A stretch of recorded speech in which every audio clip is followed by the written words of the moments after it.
up, everybody? Welcome back to my channel, the best place for singles who are ready to find love. In today's video, I want to talk to you about how to create your relationship checklist. But before we get started, if you have not subscribed to this channel, please hit the subscribe button and the bell button right beside it so that you get notifications every single time we post a video. So in a previous video, I shared with you that I believe in creating a list. I absolutely believe this because I think that if you don't know what you're looking for, then you're likely to fall for anything. And especially myself being a woman, it's very often that men approach you. And if you don't know exactly what it is, what your criteria is for a relationship, then anybody can approach you and be like, hey, I think you're beautiful, I think you're cute, whatever. Because you may fit, physically at least, their criteria. And if you don't know what you're looking for, then you give them the time of day, and it might not be somebody that you should give the time of day to. So because of that, I believe that it is very wise to create a list of things that are very important to you. Things that if you don't have them, they are deal breakers. You don't want to live without this. It lines up with your preferences, with what's appealing to you, all of that. So when you meet somebody, the very first thing that you often notice is some physical characteristic. I think the easiest way to make a list is to break it down into sections so that you can now just reflect upon, as pertains to that characteristic, what is it that you feel like is necessary for you. So the first one is physical characteristics. Do you like what they look like? A lot of people shy away from this because they think, oh, I don't want to seem vain, because it's not about the outside, it's about the inside. Well, it's about the outside because you're going to be looking at the outside a whole lot. So whether you have a preference for short, tall, slim, thick, a nice smile, a pretty face, a big butt, big breasts, long legs, whatever your thing is, write that on a list. And obviously, it's a buffet, so you may feel like, oh, well, I like all of these. That's not what you're putting on the list. This list has to be condensed to the things that you feel like you can't live without. So, for example, if the very first thing that you find, you're a guy, and the very first thing that you find you're drawn to about a woman, that catches your eye, turns your head, is, a woman who has very nice legs, or like my friend, a nice booty, write that on your list. If that's your point of distraction, write that on your list. Not, yeah, well, I like a pretty face too, and I like this and what. If you find that a booty that will distract you before you even notice what the person looks like, then write that. So this is where it has to become very personal, because obviously some body parts are appealing, but is it your thing? Are you like, yeah, I noticed that, but it's not my thing. I really, really, like someone who has really nice legs. Then write that down. I like shapely legs. I like whatever it is, because we have individual preferences.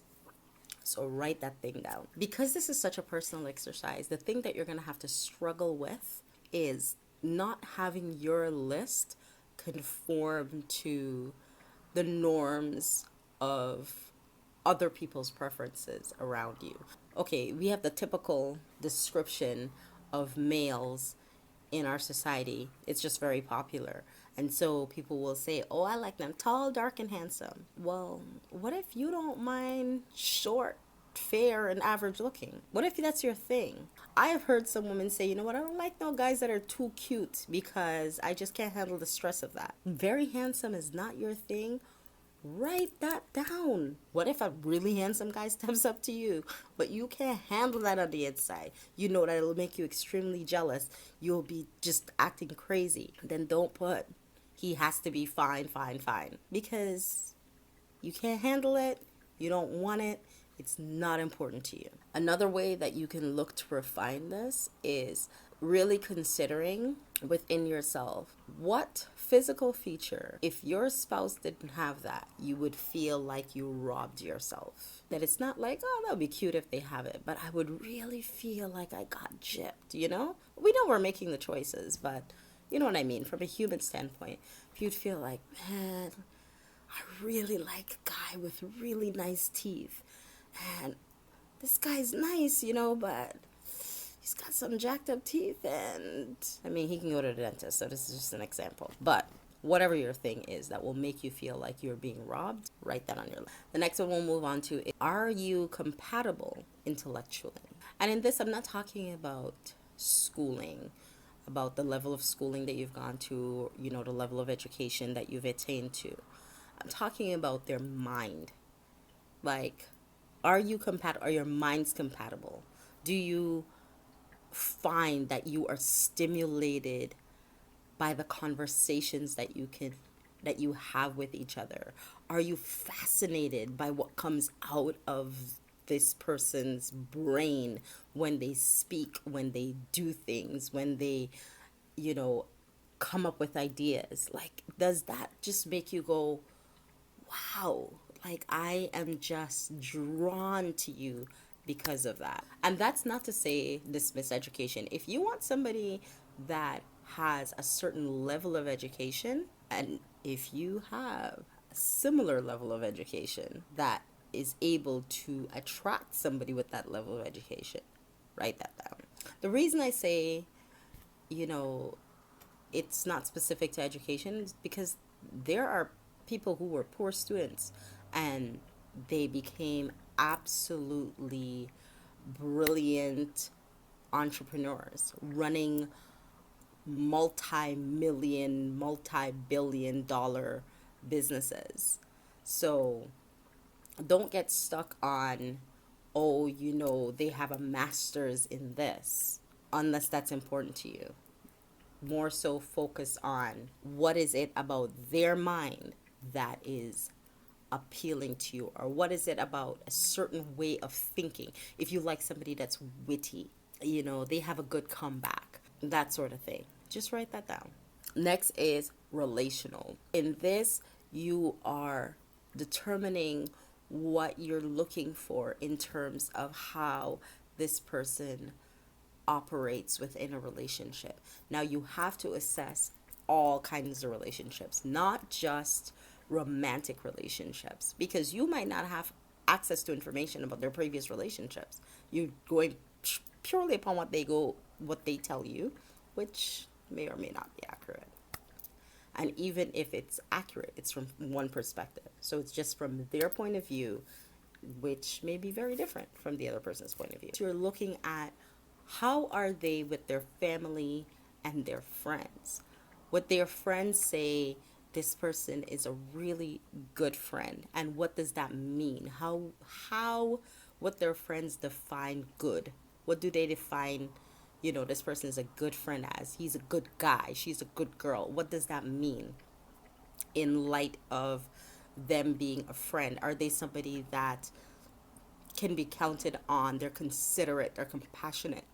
Look at that. In regards to their family, how are they with their family? You know, there's a saying that charity begins at home. It's hard to believe somebody who says, oh, you know, I love you, but they don't care about the people that are closest to them.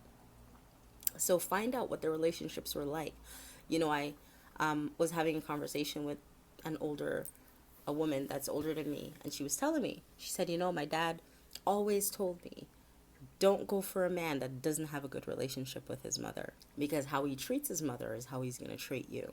I feel like within my life experience, that is really good advice. Now, we understand that their mother might have passed on, so you might not know that. In that case, you're going to have to listen to how he speaks about his mother. Or He might not have a relationship with his mother. There might have been a breakdown in a relationship. Maybe the mother just was not a very good mother. But still, listen to the way that he speaks of her. Because if he has not healed and sorted out how he feels about not just mother but the females in his life, you have to be very careful of that. Vice versa, if a woman with her father and the males in her life, she's somebody who, she's got like extreme trust issues or whatever the case may be, you're going to inherit that. So look at what the relationships that this person already has, those relationships that they're already invested in, how do they treat those relationships? Are they very kind of casual? Are they, they just take people for granted, and the people around them are they're sending you clear messages? That's why I think you have to take time with relationships and take time getting to know people, because you want to, in a very organic way, get to know the people in their life, because you want to hear what those people in their lives are saying about them. People will say, oh, this guy's a good guy. Sometimes he's just mean. Ha ha ha ha ha. Sometimes he's just mean. That's a thought that came to the forefront of that person's mind. And they try to laugh it off. Oh, I'm just kidding. But read between the lines. There's something about that person, the potential that person who has been in their life longer than you have, that's causing them to bring this charge against their character. Don't take it lightly. Don't take excuses. I'm not saying take the person's word as law, but file it in the back of your mind and look to see if that characteristic is existent in the person that you're looking at, you're getting to know. In regards to romantic relationship, what do you believe that the person that you want to spend your life with should be like? What's important to you? Are you looking for somebody that spends time with you?